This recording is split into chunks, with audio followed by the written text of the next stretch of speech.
we ready? We don't have many. I know, we don't have many people. But we're gonna be fun anyway. Keep them awake at the end of the day. The light is also Yeah. Maybe just take a break. Should we start right now? Okay, we're just gonna start. We want to keep you awake. We know it's the end of the day. Yeah, and you rally some people up here. Okay. This is the best panel Yeah. But this of the day. This is IC and two successful crowdfunding firms. You can't miss this. This is real. It's gonna be real. We're gonna make it It's real. real. But Exactly. So what I'm going to have all of us introduce ourselves, but I'm going to give the topic of the panel, it's international crowdfunding, what they're doing overseas. But the last panel, which I was on too, was more about equity crowdfunding. Now we're going to talk about products. Like, what does it take to launch a product through crowdfunding? What are the obstacles you run into? What are some success stories? We have some very successful entrepreneurs up here. And how does that affect your business? So why don't I'll introduce myself first. My name is Steve Hoffman. I am co-founder of Founders Space. We are located here in San Francisco. We have an incubator and accelerator. We're started from all over the world, from 50 countries we have partners in, and we are heavily expanding now in China. We're opening up offices in Beijing and Shanghai and other cities shortly after that. So let's go down the row, and Brian, why don't you start? Okay. So let me introduce myself first. Yes, each of you introduce yourself. Okay. Actually, our company is a startup. We just founded 1 year and 9 months. But in the last year, we announced the first smart and safe helmet in the world. And we go to the Indiegogo campaign and get the successful. Yeah, and after we finish our campaign, we finish our A round rising. Yeah, that's all. We are quite young startup. Great. Okay. I'm Helen. I'm the CEO of Touchjet. We actually did two crowdfunding. One was in 2014 and the other was 2015, both on Indiegogo. I'd love to share the experience with you. Yeah, thank you. Now, Luke. My name is Luke Eisman. I direct hardware at Y Combinator. Depending who you ask, we're involved in any of the three contenders for top crowdfunding campaign. It's either Lily the Drone, which was on Tilt, a platform we funded, or Pebble, an alumni of ours, or Glowforge, co-founded by an alumni of ours. So we're deeply involved in large crowdfunding campaigns. Thank you. I Amanda? love seeing all these campaigners and all these success stories. I'm Amanda. I'm the Senior Director of Growth Innovation at Indiegogo. I've been with Indiegogo for about 4 years, focused on our hardware design and technology categories. So have worked with and know a lot of people in the ecosystem. I'm actually about to leave Indiegogo and start my own consulting business, also focused on crowdfunding, mainly advising platforms and startups. But we'll continue to evangelize Indiegogo as it's a huge part of why I love this industry so much. So Amanda, you think you can make more money on your own with all your knowledge in consulting than at Indiegogo? Am I blushing? No, it's not about that at all. I'm ready for a change. I've been at Indiegogo for 4 years. I've seen it from 13 people to what it is today. And recently I've started focusing on more of our new market development, so leading our China efforts, our equity crowdfunding efforts. And I'm just really excited to branch away from Perks-based. It's been a home for me for so long, but I'm excited to start kind of working on my own. I'm entering a very new phase of my life and my career. But of course, like I said, we'll continue to evangelize for Indiegogo. Well, we want to tap your brain while we have you here. Get all your secrets about The Indiegogo. information for the next hour is free, but then after that, of course. Yeah. So we'll ask all our questions now while we have you for free. Where are the people? They need to come right now. So I noticed that two of our startups here, Liveball and TouchJet, you guys both chose Indiegogo over Kickstarter or other platforms. And since you're here, Amanda, I guess that's a good sign. Why did you choose Indiegogo? Okay. Before we went to the Indiegogo, First of all, we got the crowdfunding in the China. JD, you should know the JD. JD got JD. the biggest crowdfunding platform now. And then they need to choose whatever the Indiegogo and Kickstarter. So I visited the Indiegogo headquarters in San Francisco last year's March, and I found the Indiegogo guys is pretty friendly and helpful. And Kickstarter wasn't? I didn't see. That means I mean that's maybe depend on the West Coast and the East Coast. I think, and then I make the final decision. I need to go to the Indiegogo first. And very good result, and very good. We got about the. How much did you raise? 260. So you raised $260,000 on Indiegogo, and then how much on JD? In JD is 1.1 million RMB. Okay, RMB. Yeah. So divide by 6. yeah, but for the Kickstarter, even we are success. A little bit. Yes. Yeah. Okay. Interesting. Okay, Helen, tell us about your choice. Second, what Brent said. Obviously, TouchJet is headquartered in San Francisco. It's much easier to work locally with the team, and then lots of people know their names. So I think having the support and having the data, I think the dashboard is very important. I'm definitely a data person. And also there is a network of people, like what Amanda is probably going to get into.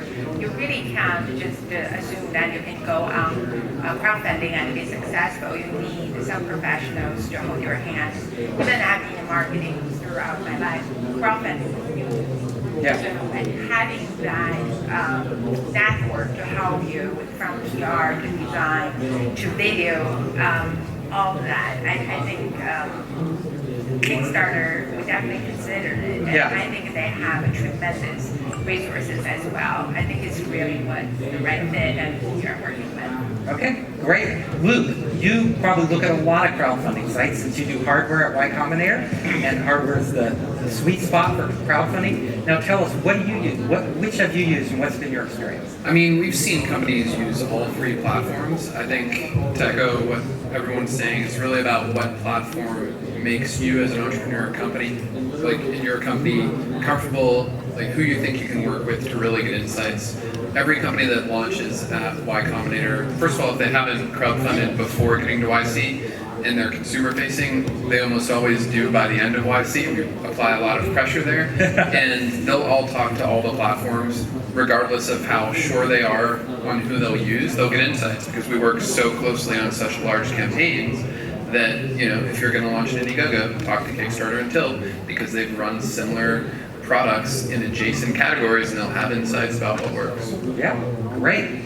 So Amanda, tell us, what are the qualities you see that make for successful crowdfunding?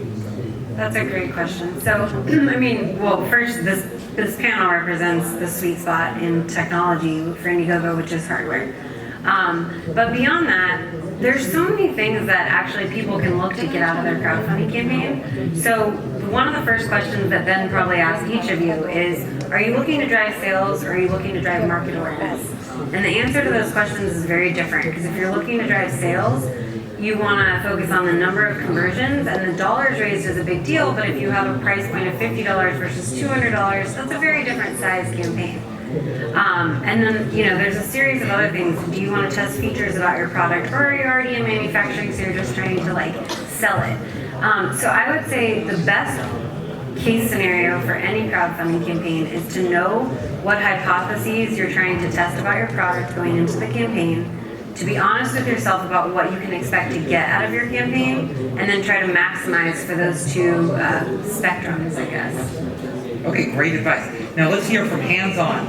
You guys did your campaigns. I want to find out what worked and what didn't, and what were the key pieces of learning you had.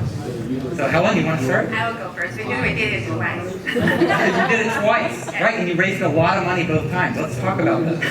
I know because I worked with your team early. Thank you. Yeah.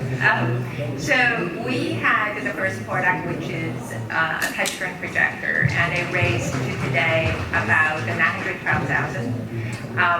And it was, I wouldn't say it's an accident. I would say that the team was overly excited when it started to get traction. And I believe Indiegogo as a platform that having that existing community that's very important. I think people need to understand just to reach the audience, that the early adopter, that it gives you a huge kickstart, right? On the other hand, from the first crowdfunding though, what we've learned, well, I wasn't there, I was hired as the CEO later on because we had a very successful crowdfunding and we had a little bit hard time to deliver the products, right? So sometimes for advice to you is that you almost don't want to raise too much because there's a huge pressure for you to produce that, 5,000 units. And to Amanda's point, our second campaign, okay, is a TD product, which is like 1/4 of the cost. It's $99 versus a $399 product. Within 72 hours, we got 2,000 backers, but that's only over $200,000. Well, the pond already had $900,000. So your expectation for success has to be right. Are you looking at the backers, the number of people that's supporting you, or you are looking at the dollars? So sometimes you just have to really understand what you're getting into and what your expectation is, and both are very successful. Yeah, well, I've seen consistently that the high-priced products, those are the ones that raise a lot of money, right? Because you don't need as many backers. It's that simple. It's hard to reach a lot of backers. So, and you did a much lower-priced product for your second product. Yeah, and we are about 721,000. Yeah, so, which is a big number. Yeah, we're very fortunate. We have over 5,000 backers. Over 5,000 backers. That's fantastic. Thank you. So do you want to talk, Brian, about your experience? Yeah, I got some words to say. Actually, Helen is right. First of all, the backers. Secondly, the money we crowdfunding is very important. But Helen talking about the products. But for Evo, because Evo is a quite new startup, so we are much focused on the branding. So besides the money and the backers, I do think because our products is quite new, never have been in the world. So I need to let our users know that, and they want to buy that. Actually, we did that, and our user get a lot of good feedback and give us a lot of suggestions. Besides this, a lot of media they report us, and some famous media they just invite us to go to Los Angeles. In the studio for the interview, and they was broadcast in the Bloomberg and Fox News. So I think besides the money, the backer, the marketing and the promotion also very important. Fully agree. Yeah, getting your name out there is a huge part of crowdfunding. Yeah. Right? Because nobody knows you. You're a startup. Yeah. So that's. Thank you. Indigo. Now I want to hear from you. Yeah. You did both JD, right? Yeah, China. actually. We're talking about international crowdfunding here. Yeah. And you did Indiegogo. Yeah. So what were the differences? What were the key differences? I think that's quite different. Yeah. Because in China, the crowdfunding looks most like learning something from the Indiegogo and the Kickstarter actually. And then the platform is tend to sell the products. That means just we're talking about maybe the money you crowdfunding is the most important thing, not the branding, not the backers. I think that's the most quite difference with JD and The money is the most important. yeah, both. Yeah, and also the Taobao is another very big site for the crowdfunding. You should know that, right? Both. Is the money important because that's what people look at, that's what people care about, or is it important because it's important to your business? I mean, for the platform, they must focus on the money you can crowdfunding. Okay. Not They don't care about the backers or anything. But I care. Yeah, you care. Okay. Okay, but JD doesn't care. Yeah. They only care about the Yeah, I can't say that, but that's quite different with Indiegogo. Yeah, I think so. Okay, where Indiegogo looks at everything. Indiegogo, first of all, I do have I appreciate for that. In the first 3 days, we reached the target. Yeah. But then, the Indiegogo sent the newsletter to all the bankers. Then I found I go to the casino, you know. Yeah. Indiegogo newsletter. Wow. I got a lot of bankers, yeah. So Indiegogo really helped you. Now, what is the price point of your product? The bottom should be the 99 US dollar. $99. Yeah, Okay. yeah, okay. So similar to what you did. Well, Well, you did a $200, right? so we did early bird. Yeah. So we actually have some angel investors. So we're, carry on from your previous panel, the VC or the angel funding, right? So we had a long planning session, and about 2 days before we kick off, we were going out of the gate at 149. Yes. And then that's like 50% off. Yeah, so half price. Which is great. And our investor basically said, well, Helen, I think you should go all out. You need to do a $99, right? Okay, right, 99. And I listened. And the interesting part was that 72 hours in, we got 2,000 backers, which is phenomenal. Yeah, that is phenomenal. The 70. perception of the product is really about the community support and the proof of the concept, I would say. So Brian said the mailing, the Indiegogo mailer really helped. What really drove sales for you? We actually had 3 factors. Number one is we had a previous campaign, so we had about 3,000 fund backers, which we really had to take care of. Yes. Because there is a risk. If you had a previous campaign, if you didn't take care of them, nobody else would help you. Right. The second part is during the preparation, we actually generated a mailing list of about 10,000 people. So you had 10, prior to launching, you had 10,000 people on. Yeah, we did the lead generation. Yeah. Lots of hard work. Right? I think earlier your panel said about the dating factor. Call your friends and family and see whether they support you. We actually could see what's word of mouth, who did the most referral. And honestly, I wasn't the top. I thought I would be the one who did most referral. Actually, Catherine was sitting right there. She did more referral than I did. Okay. And that is very important for you in terms of momentum model. Again, you have to do the hard work. Yes. You can't just rely on Indiegogo. And third, but not last, obviously, the community on Indiegogo, and they're featuring more. But you have to generate traffic. There's go-go factor. You have to create that momentum for you to be featured. You Right. have to earn it. You don't, Right, they're not going to feature you if nothing's happening. Exactly. That's a Got to practice. see it trending up. Always gets harder when more people are doing it. So Luke, you've seen a lot of these campaigns. Do you have tips, like inside knowledge that you can share with us? Yeah, the biggest thing is to launch, like with all startups all the time. And one of the only downsides for the entrepreneurs I work with that I've seen from crowdfunding campaigns is it's way too easy for them to consider it a binary event when you talk to any successful startup, in reality is a long, hard slog with a bunch of launches, with a bunch of incremental improvements.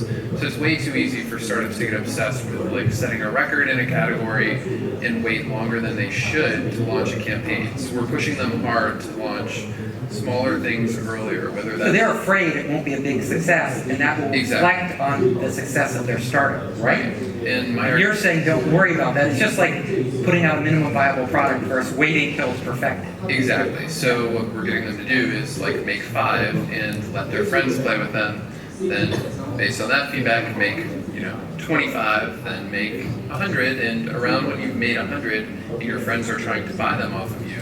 According to Eric from Pebble and the other smart alumni we have, that's around when you should start thinking about doing a larger run and maybe launching a crowdfunding campaign. Okay, so once you've made 100 of the product and all your friends are lining up, People are trying to buy a few at then you say go on Indiegogo or then Kickstarter it's and buy time, it. and frankly, I don't care if they set a record or not. I want things simple for investors. My argument is that, yes, there are savvy investors that you can find who are right for your company, but I want you to appeal to everyone. You're one of 100+ companies on stage for a minute and a half. I want them to take away, smart guys working on something, oh wow, they pre-sold over $1 million of product. Like, I want that to be the headline they remember for every one of my consumer-facing hardware companies. Yeah. And frankly, if they remember that, they'll have their choice of investors on their So $1 million is a high bar.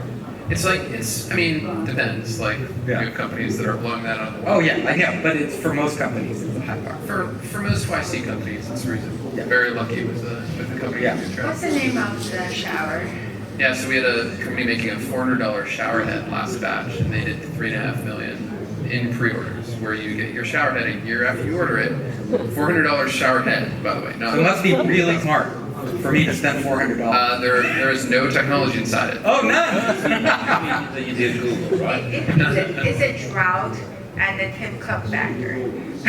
Right, it's beautiful, first and foremost, and it also uses a third as much water Okay. as a low flow shower. That's So that brings up another important point, that if you're consumer facing, you need to be building a world-class brand and community, or you are literally a commodity product. Lily, which I mentioned earlier, I saw the knockoff of Lily at CES, which is shipping 3 months before Lily actually will.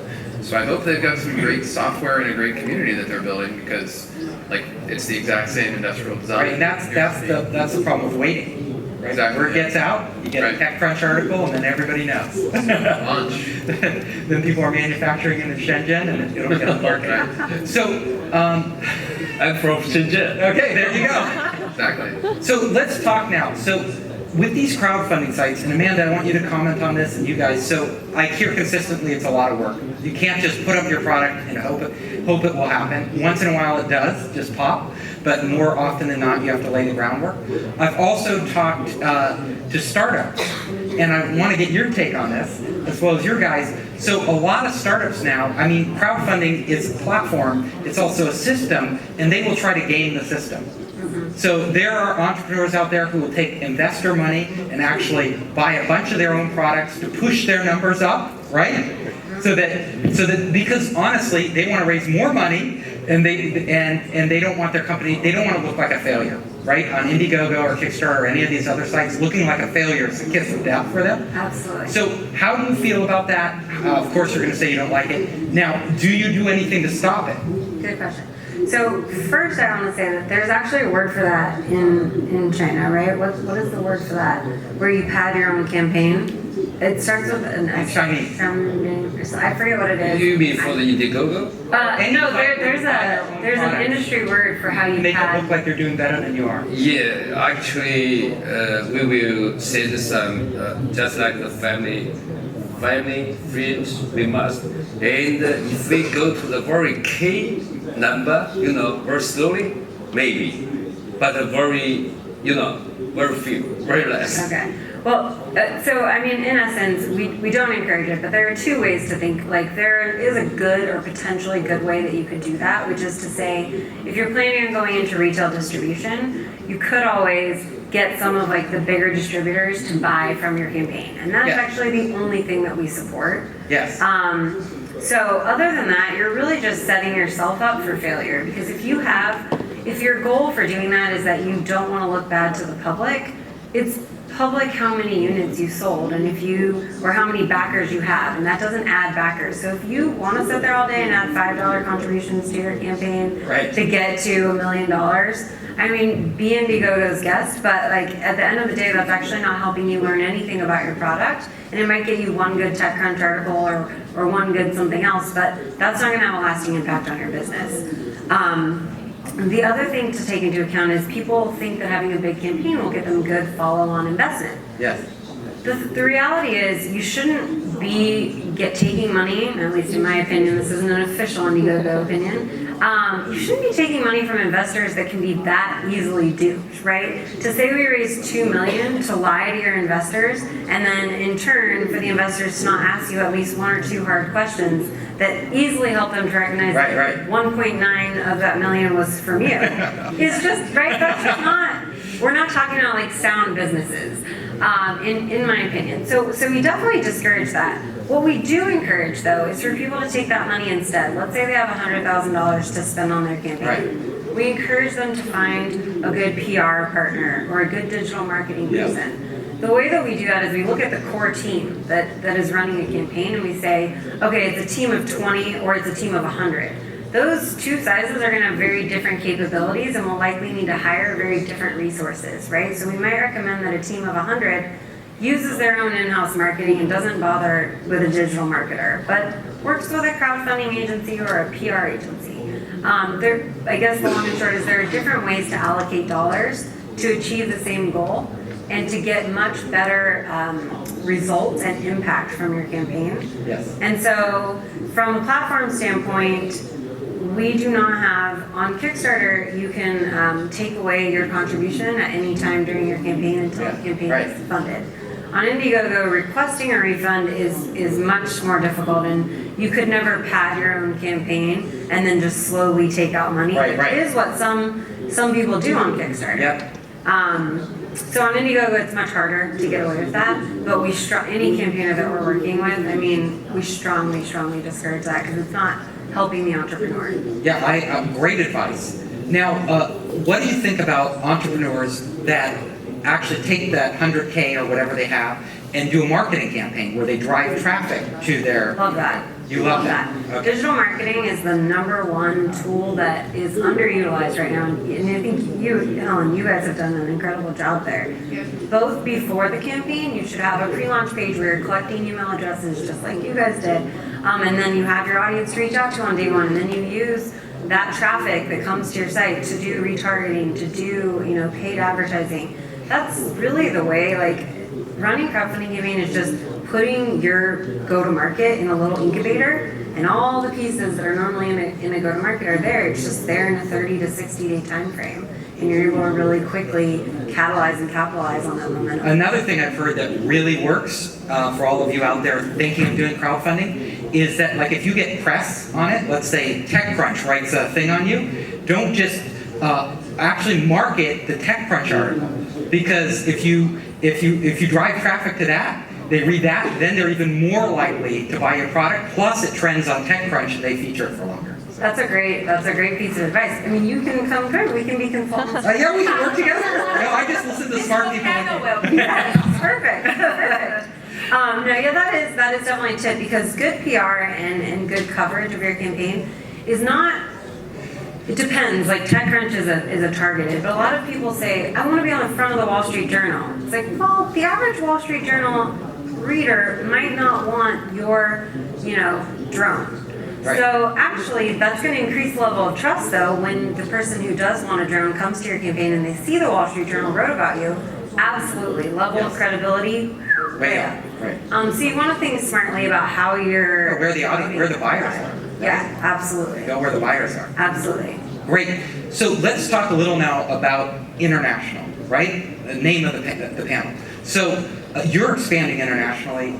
YC, I want to hear what you guys do, and you're both international companies. Originally you're U.S. now, but you were originated in Singapore, right? And China. Yeah. So let's talk about that on an international scale. Helen, why don't you start?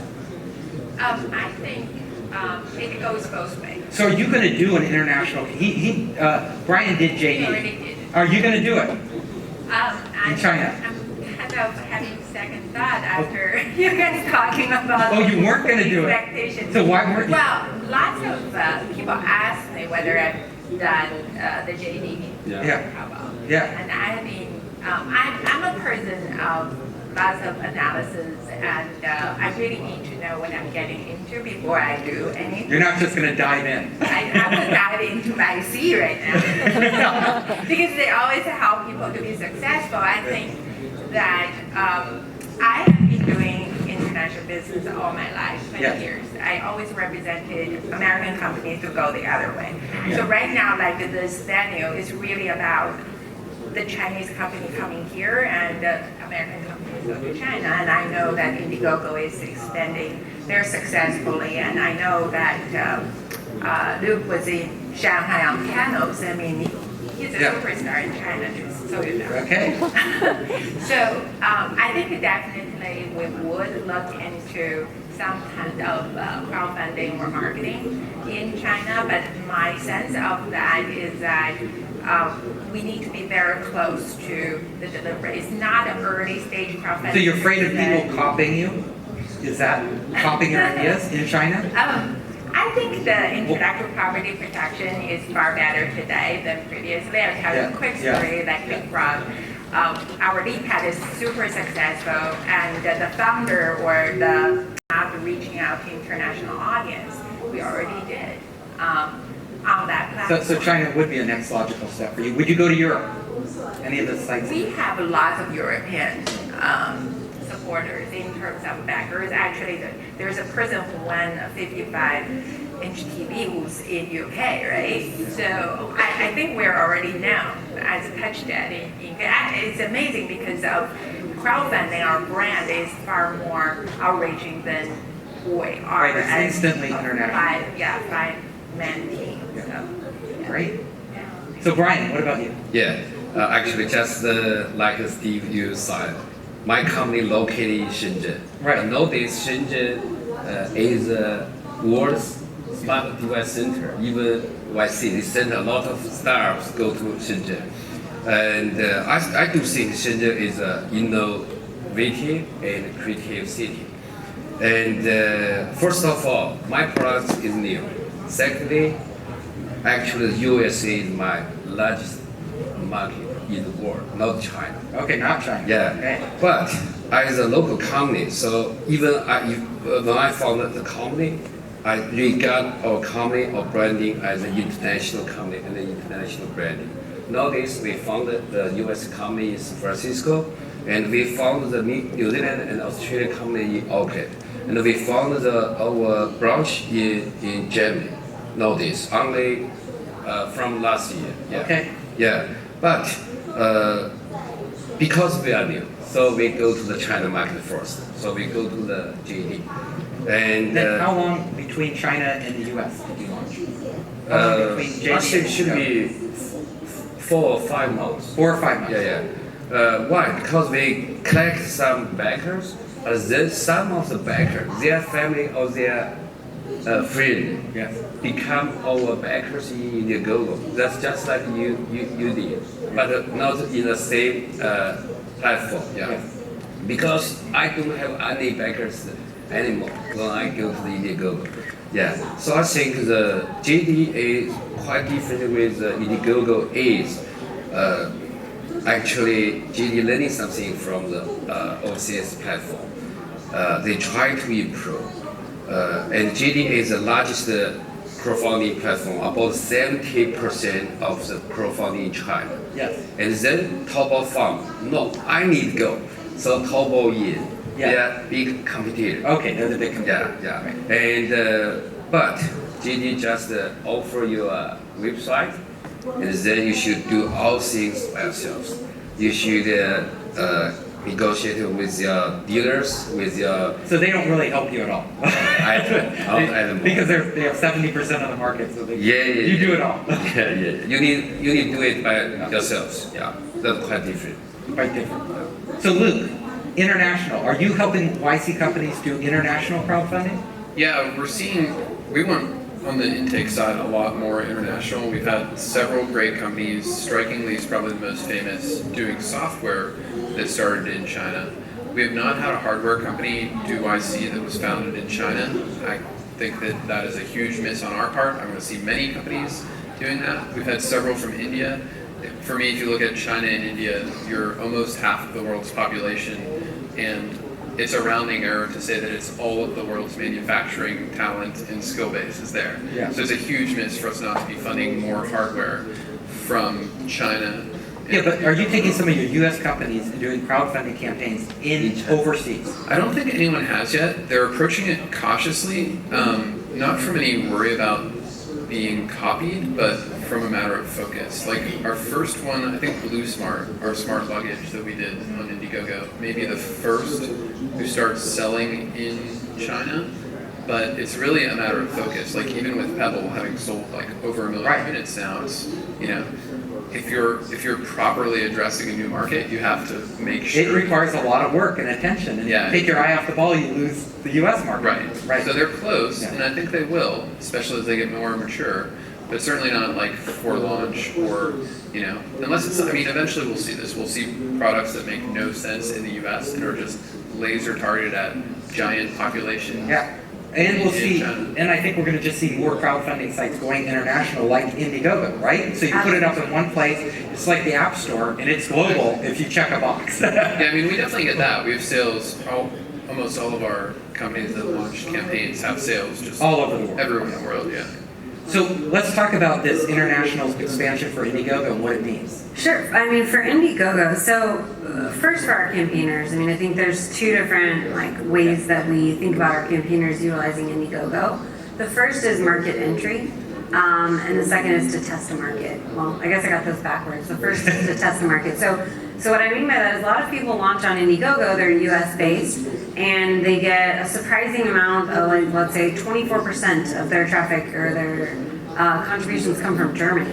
Well, who knew that was, a market that they should be building for, and there's different ways in the hardware space that you would build your product and potential features, right, to build for that market. Yeah. And so that can be a kind of a surprise, I would say, from doing crowdfunding in terms of it can guide your international direction. And then, of course, I see crowdfunding as an instrumental part of any hardware product's go-to-market strategy if it's consumer-facing. And so as you enter any new market, I think you should look to localize and launch through a crowdfunding campaign. But for Indiegogo, certainly from the time that we were founded through now, we've always been an open platform, which is different to a lot of our US competitors, particularly Kickstarter. Meaning that anybody can launch a crowdfunding campaign as long as it's legal, we'll accept it anywhere in the world. And that's actually really unique, and that's helped us to naturally see where the demand is and then to build based on that. So today we have resources in the UK, Canada, Israel, and Australia. And we have a consultant in China, and then Ben, who many of you guys know, and will be definitely focused on expanding our China presence in 2016. So for us, being an open platform has really allowed Indiegogo to kind of naturally just go where the demand is. And Yes. It's really important to us, as these campaigners have attested. It's really important for Indiegogo to be very supportive, and we think that kind of goes hand in hand with marketing. So are you building tools like in the App Store where you can check, I want this country, not this country? That's a great question. We haven't done that to date. We've done currency localization, language localization. Yes. And what we found about those things, it's actually really interesting. This is kind of, we're dog fooding, right? We're learning as we're testing our product is very few people actually run campaigns in other currencies or in other languages because they really want access to Western markets, and that means the US and Canada and then parts of Europe. And so for us, we haven't done a lot more on product localization, mainly because we're still trying to figure out how we serve all the people that want access to Western market. Right. Okay, and those others, they weren't heavily used, the local. Yeah, I don't have exact stats, but it's we spent all this time, we're in Australian dollars, Canadian dollars, euros, and pounds. And it actually turns out that most people just prefer to run their campaign in US dollars because they automatically think that that's the best way to get US contributors. Yeah, I think, the answer ultimately would be to look at where the IP address is and convert the currency, right? Yeah. Automatically. And Right. So people don't. But even that, people then are they're a little bit confused. Yeah. There's a lot of confusion because trust is such a big piece of a crowdfunding campaign. Yep. Certainly as you look cross borders, there's a responsibility on Indiegogo to make it as clear as possible for potential backers, right? Where is this campaign coming from? What are the mechanisms that Indiegogo uses to gauge trust, and how can the crowd help to raise the level of trust? And I read, and I want to confirm it with you, that Indiegogo is going to soon do equity. That's a great question. I actually led our efforts for the last 6 months. Yeah. And I think it's something that Indiegogo is still exploring. I wouldn't anticipate anything in the first half of this year. They said with the Jobs Act, it was. Yes, so the Jobs Act is amazing. Yeah. And I think, but actually what the Jobs Act means... So people could, go ahead. There are a few different equity crowdfunding options for people. Title II and Title III. And basically, they are very different in terms of the amount of money you can raise and the type of backers that you would normally get. Title III is actually the most similar to what we think of as perks-based crowdfunding, where any startup can raise up to $1 million a year without having to go through too many hoops with the SEC. Yeah. And that's actually the thing that I anticipate Indiegogo will implement first, but that's actually not going to be legal until May of this year. So as of now, Indiegogo does not have any committed time frame for it, but they're definitely interested in it. Right. Interesting, because you could see it. I love this product.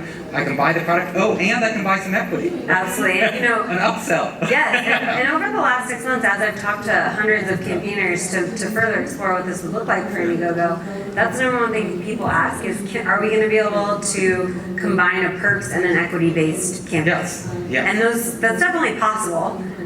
In such a new space, it's like, yeah, that's possible. We're not sure what the MVP will look like, right? But that is definitely far and away, I think, the huge advantage that Indiegogo has in entering the space. Yes. Is figuring out a way to combine those two funding models. Yeah, and then you have to find out if it really works. If we're the same type of people who want to buy equity, who want to buy these gadgets or other products. Absolutely.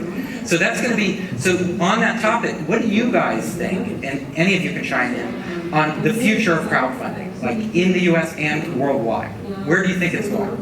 I mean, I think it's the Wild West with all of this. Like, to be clear, this idea of Silicon Valley is what, 40 to 50 years old, depending how you define it.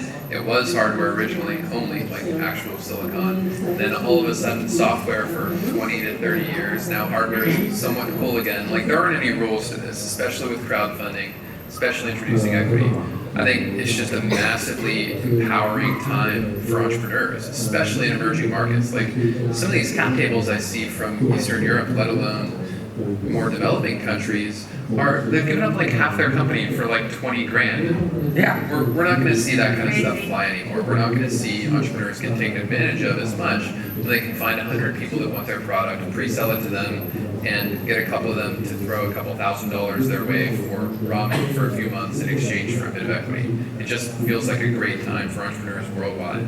It is. It's much better than it ever was. Do you have any comments? I call it the moment of truth, because I've been doing marketing from consumer packaged goods to technology, toys, and smart and I've seen lots of dollars wasted because you thought that you had this great idea and then you build it and you invested millions and then it failed. So I really agree with Bill's approach. I think if you could build the 5 and then the 20, the 100 and your product is remarkably good and a sticky use case, and I showed you some data earlier.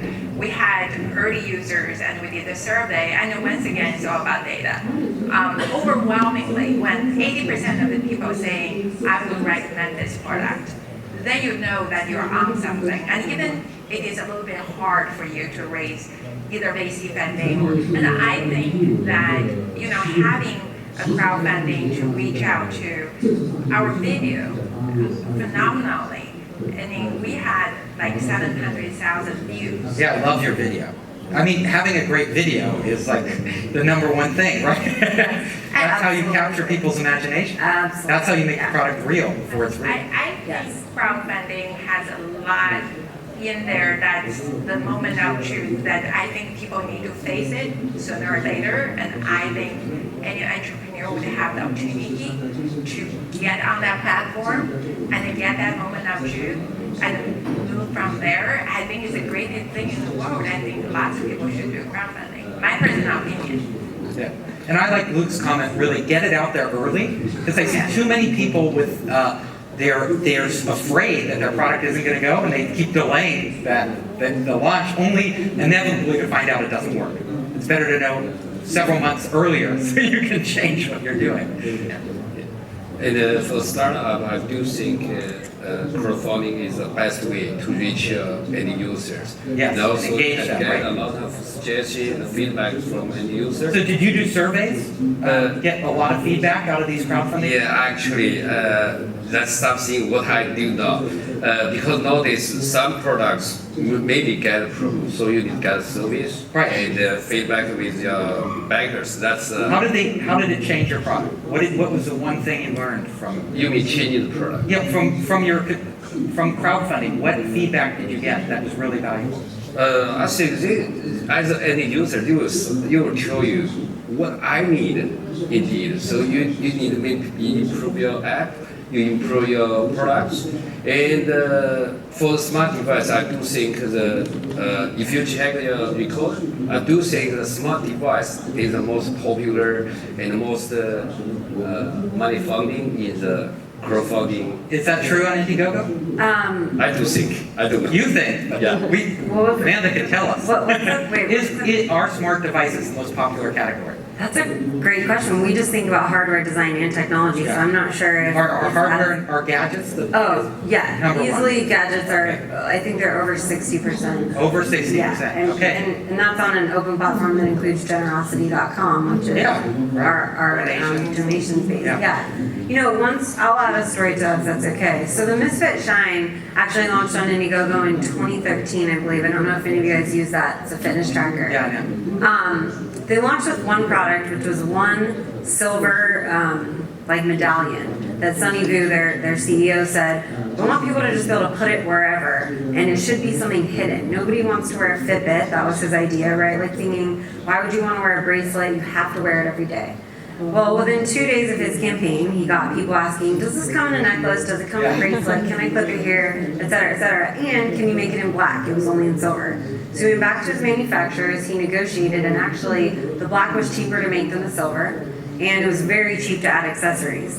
And by that, so he introduced them into his campaign. I think he had a higher price point, a $50 higher price point for the black, even though it was cheaper to make, because he knew people were asking for it. By the end of his campaign, the black medallion and the bracelet were the #1 and #2 selling purse on his entire platform. And we had changed the way that Misfit. And he didn't even launch with those, right? Exactly. So that shows you an excellent Indiegogo campaign, Right, or and crowdfunding they ended up right? getting acquired by Fossil Watch. So clearly, that watch was like a key component of what ended up being their end game or their. So it's really the dialogue between the Absolutely. startup and the user Absolutely. that can be the most valuable thing to come out of the campaign. And I saw your surveys you showed me this morning. Yes, Yeah. a couple of things. I think in the campaign you have stretch goals because it will reach our goal in the first day, and the backers actually made the suggestions like, why don't you add this and that, increase your RAM and video conferencing, and so we actually.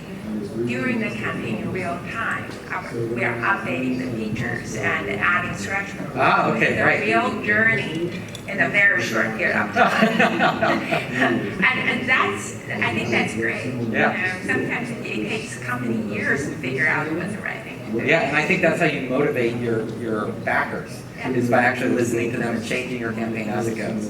Get them involved. Okay, we have a couple more minutes. I want to open it up to any questions. Do we have any questions in the audience? Yes? Hi, Amanda. I want to ask you a question. So for the Indiegogo campaign, a lot of startups are trying to go on Indiegogo, and then as I know that to the preparation work, you have to have a great video pitch and you have a great text pitch, and also you need to maybe if you have enough money, you can hire a campaign management agency or PR agency. So a lot of good campaigns are actually, I think, they actually spend a lot of money on the preparation work, right? So what about for those small startups? They don't have enough money to afford all of those.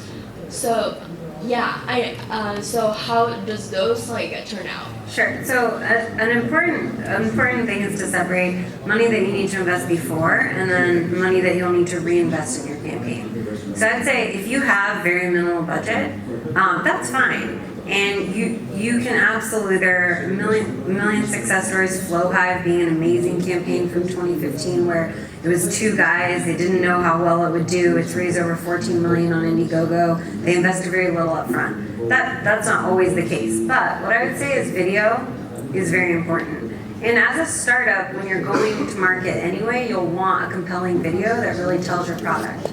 After a video though, I would say if you have no more money for marketing or PR, that's fine. Build an audience on your own and make sure that you have an email list and a network to reach out to on the first day. And then price margin into your product so that as you get backers, from your campaign, you can put a little bit of that into marketing during your campaign. And there aren't any rules to this, to be clear. Eric did $10.4 million worth of Pebbles with a video he made himself, hiring 0 outside consultants. He hired someone to do PR halfway through the campaign, just like so he could not be on the phone 24/7. But like, I mean, again, there are no rules to anything about startups, particularly hardware, particularly crowdfunding, particularly if you add in crowdfunded equity. Like, it's just a giant series of experiments with not that much data yet, frankly. Yeah, I would just add to that one thing, which is I couldn't agree with you more. And seeing how this industry's evolved since I joined Indiegogo in 2012, I mean, there are a million amazing use cases of people that had no budget. But the one thing, Since then, oh, what's the volume last year compared to 2012? that's a great question. I know from 2014 to 2015, we saw, I think a 2,000% increase. It's insane. But what